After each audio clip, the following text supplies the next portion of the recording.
Siddhant Maurya, scientific student federation Telangana రాష్ట్ర అధ్యక్షుడు. I'm from Osman university. యూనివర్సిటీలో ఏం జరుగుతుంది అసలు? ఇష్యూ ఏంది? యూనివర్సిటీలో ఉద్యమాలు చేయొద్దు, రాస్తారోక చేయొద్దు, ధర్నాలు చేయొద్దు, మీరు నినాదాలు చేయొద్దు అని చెప్పేసి ఈ నెల 13 తారీఖున వీసీ రిజిస్టర్లు సర్క్యులర్ని రిలీజ్ చేయడం జరిగింది. ఈ యొక్క సర్క్యులర్ని రిలీజ్ చేస్తూ ఉద్యమాలు చేయొద్దు, రాస్తారోకలు చేయొద్దు, ధర్నాలు చేయొద్దు అంటే ఈ భారతదేశ స్వతంత్ర పోరాటంలో కూడా వందే భారత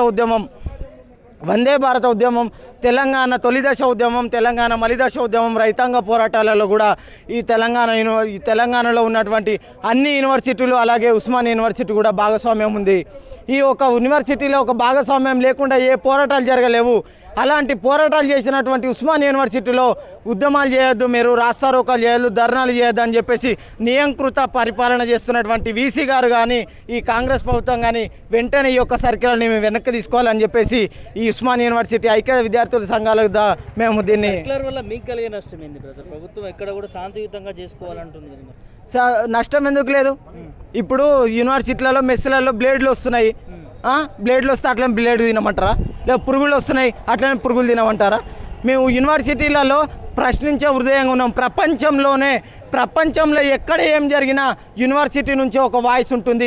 కులం పేరుతో అయినా, లేకపోతే మతం పేరుతో అయినా, లేకపోతే కులాంతర మతాంతర వివాహాలు చేసుకున్నందుకు హత్యలు చేసినా, లేకపోతే ఇంకేదైనా పోరాటాలు చేయాలన్నా అక్కడ గాజియాలో జరిగినటువంటి సంఘటనలు కూడా ఉస్మాన్ యూనివర్సిటీలో సెమినార్లు పెట్టి మేము ఉస్మాన్ యూనివర్సిటీ నుంచి మేము మా వాయిస్ని ఇవ్వడం జరుగుతుంది. అంటే ప్రశ్నించే తత్వం ఉన్నటువంటి మమ్మల్ని భారత రాజ్యాంగం బాబాసాహెబ్ అంబేద్కర్ గారు ఆర్టికల్ 19 ప్రకారం భావ ప్రకటన స్వేచ్ఛనిచ్చిండు.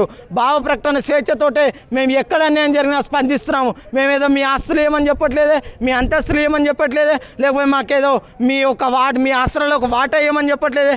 మేము ప్రజాపాలన అంటున్నటువంటి నీ పాలనలో 6 గ్యారంటీలు తుంగలో దొక్కి 7వ గ్యారంటీని మాత్రమే అమలు చేస్తున్నావు. కాబట్టి రేవంత్ రెడ్డి ఖబర్దార్, నీ 7వ గ్యారంటీని మాత్రమే నువ్వు అప్లికేబుల్ చేస్తూ నువ్వు ముందుకెళ్ళినట్టయితే ఈ 6 గ్యారంటీలు ఎట్లయితే తుంగలో దొక్కినావో 6 గ్యారంటీలు మేము బేస్ చేసుకొని పల్లెకి గడపకి వెళ్ళి రాబోయే స్థానిక ఎన్నికల్లో మీకు డిపాజిట్లు కూడా రాకుండా ఉస్మానియా ఐక్య విద్యార్థులుగా మేము ప్రయత్నం చేస్తామని, లేని ఎడల ఈ ఒక్క ఉవ్వెత్తున ఎగిసిపడే ఈ ఉద్యమాన్ని ఇంకా ఉర్రూక్తలు ఊగిస్తూ మేము ఇంకా ఈ సర్కిల్ని వెనక్కి తీసుకునేంత వరకు మేము అసలు యూనివర్సిటీలో ఉన్నటువంటి ఐక్య విద్యార్థులు తగ్గమని చెప్పేసి మీ సర్కిల్ని వెంటనే తీసుకోవాలని చెప్పేసి మేము ఉస్మానియా విద్యార్థులుగా ఈ యొక్క సైంటిఫిక్ స్టూడెంట్ ఫెడరేషన్ నుంచి మేము డిమాండ్ చేస్తూ ఉన్నాం.